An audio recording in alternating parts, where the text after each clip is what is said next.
Good morning mga kalaro. Narito na naman tayo para maglaro tayo sa ating pananghalian. Itong ating menu ngayong araw na ito ay laging magkapartner. Isang medyo para sa makapalang bulsa, isang para sa manipis ang bulsa, itong ating gulay. Ito medyo makapalang bulsa mo kaya kahit dubli-dubling luto ang gawin mo. Itong ibig sabihin ko ay gagawin kong paksiw lechon. Hindi matipid ito kasi pakukuluan mo. Gagawin mo munang parang lechon kawali. Palalambutin mo yung baboy. Pag napalambot mo na yung baboy, ipiprito mo, tsaka mo hiwain. Ito ganun na nangyari yan. O yan. Hiwa-hiwa ko na.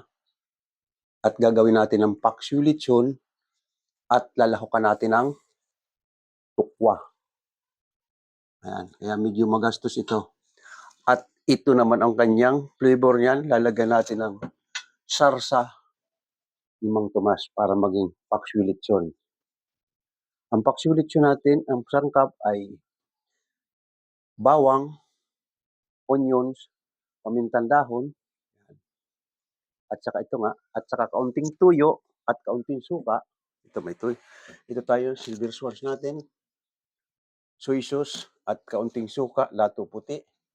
Yan ang ilalagay natin dyan. At pamintang durog at saka magic sarap at kaunting brown sugar. Lalagyan natin ng kaunting brown sugar yan para maalis yung medyo alat. Yan ang paksiw. Okay, natapos na tayo sa ating paksiw lechon. Dito naman tayo sa kapartner na gisadong ampalaya na igigisa natin sa pork. Baboy. Ayan, igigisa natin dyan. Igigisa natin, ang magiging flavor naman yan ay oyster sauce. Ayan, walang sabaw ang ating ampalaya kundi oyster sauce at paminta at saka ito. Magic sarap. Iyan ang ating ampalaya. Okay, punta na tayo sa kitchen. Doon na tayo sa kitchen.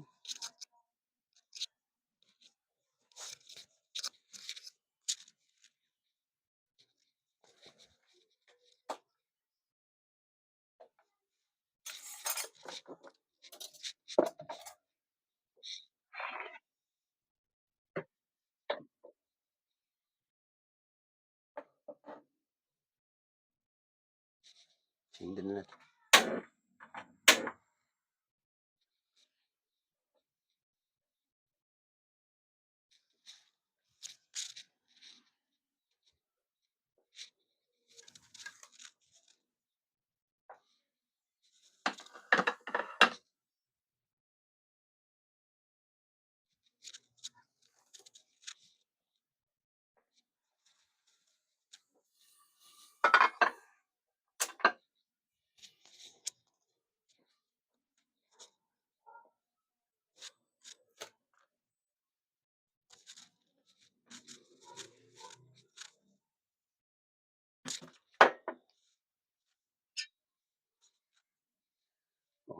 Okay, unahin na natin itong paksiw lechon.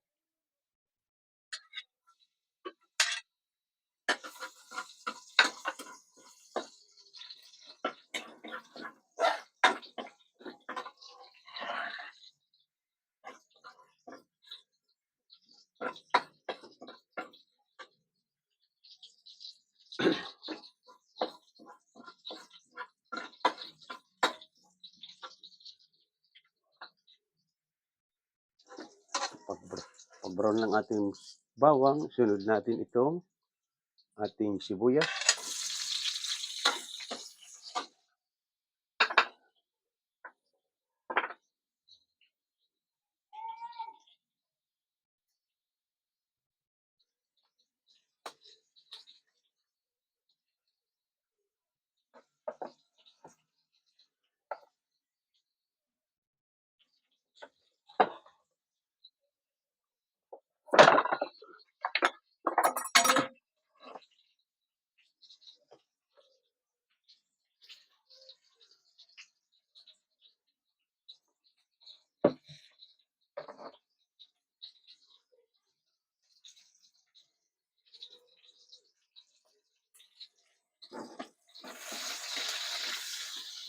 Ayan. Pag nag-brown yung ating sibuyas, bawang, sunod natin itong pork.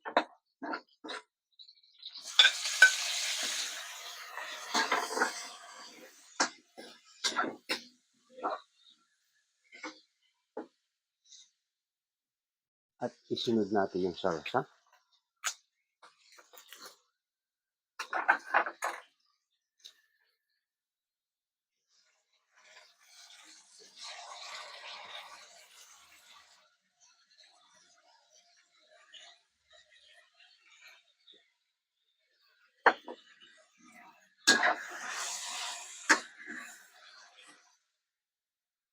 Lagyan lang natin mga half glass water para hindi masyadong malapot ng sarsa.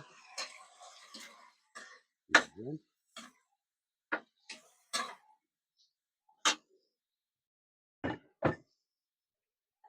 Habang pinakukulo natin ito, lilipat natin dito sa kabilang side at malayo. Igigisa naman natin yung ating ampalaya.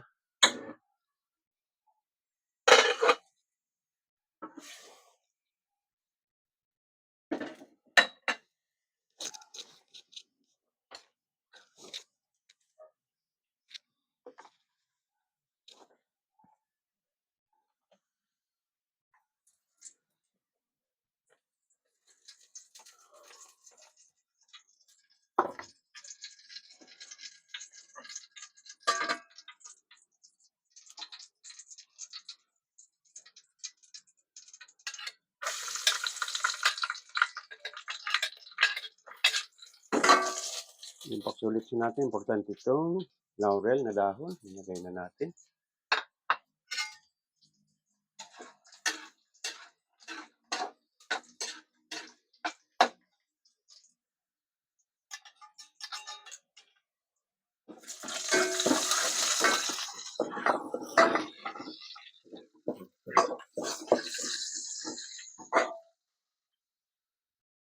Isunod natin yung sibuyas.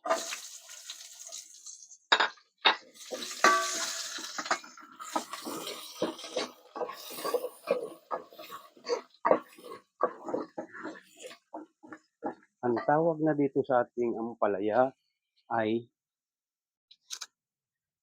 ampalaya kung ostracise. Yan. Okay, ilagay na natin yung pork.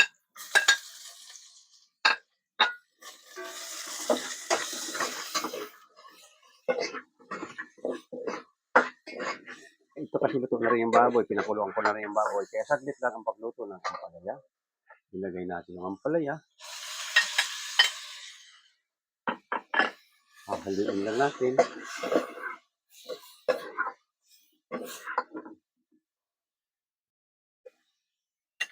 Yung katas mismo ng ampalaya, yung luluto sa kanya, lalagyan natin ang flavor ng stir fry.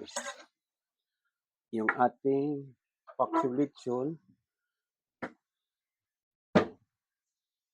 lagyan natin ng kaunting suka. Mayroon akong suka naka-preserve dito. Kompleto, bawang, sibuyas, lahat. Pero dato puti na rin lagay ko rito. Kaunting suka.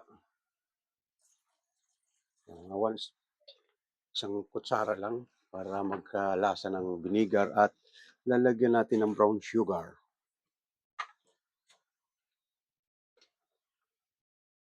Mga 2 kutsara lang para pamatay alat.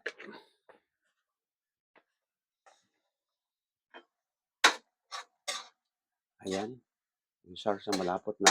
At saka ilagay na natin ang ating tupo. Tukwa. Ito. Ihalo na natin yung tukwa sa ating ayan.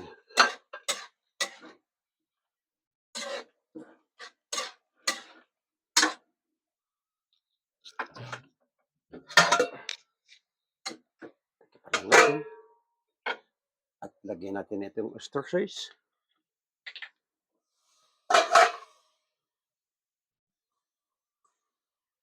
Yung 2 kutsara. Yung 2 kutsara ng ostracise.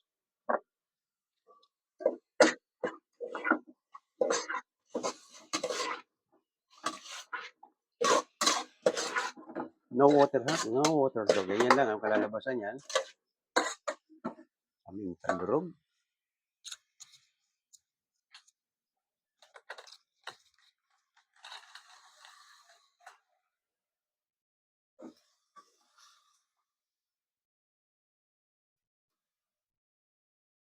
Konting magic sarap. Medyo half cook lang ang palaya para malutong-lutong. Ayan. Ayan ang kalalabasan ng ating ampalaya. Ayun. Tapos, saglit lang ang palaya.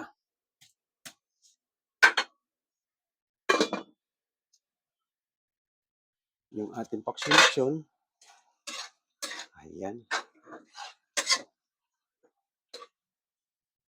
Lagyan natin ng konting magic. Pamintang durog.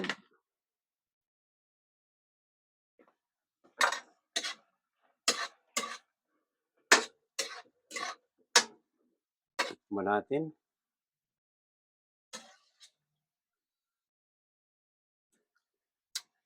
Wow! Lechon paksiw. Lechon paksiw.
Punta na tayo sa dining at nandoon na sa dining yung ating finished product.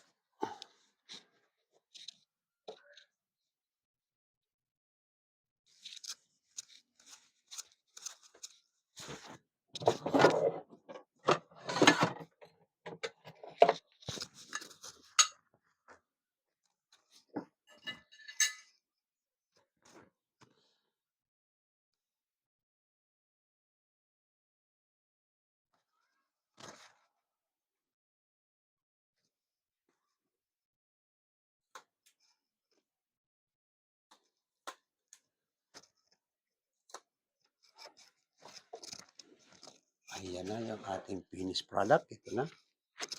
Makikita nyo naman, ito yung paksiw lechon. Ayan. Yung ating ampalaya ay half cook lang. Walang tubig yan. Pag kinagat mo yan, malutong-lutong. Ayan. Match lang ang kulay nila. Lechon ni Juan Tomas ang sarsa at oyster sauce. Kaya magkakulay lang. Ayan.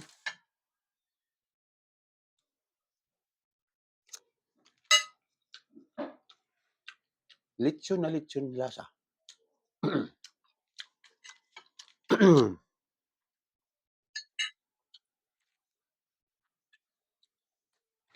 Tapos sarap na naman ang kain ko.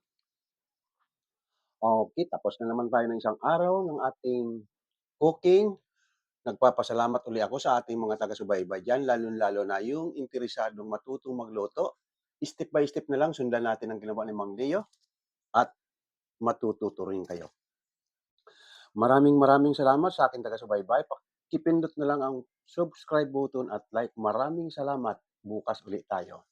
Malapit-lapit na, ilang araw na lang makakapag-live na ulit tayo. Bye-bye.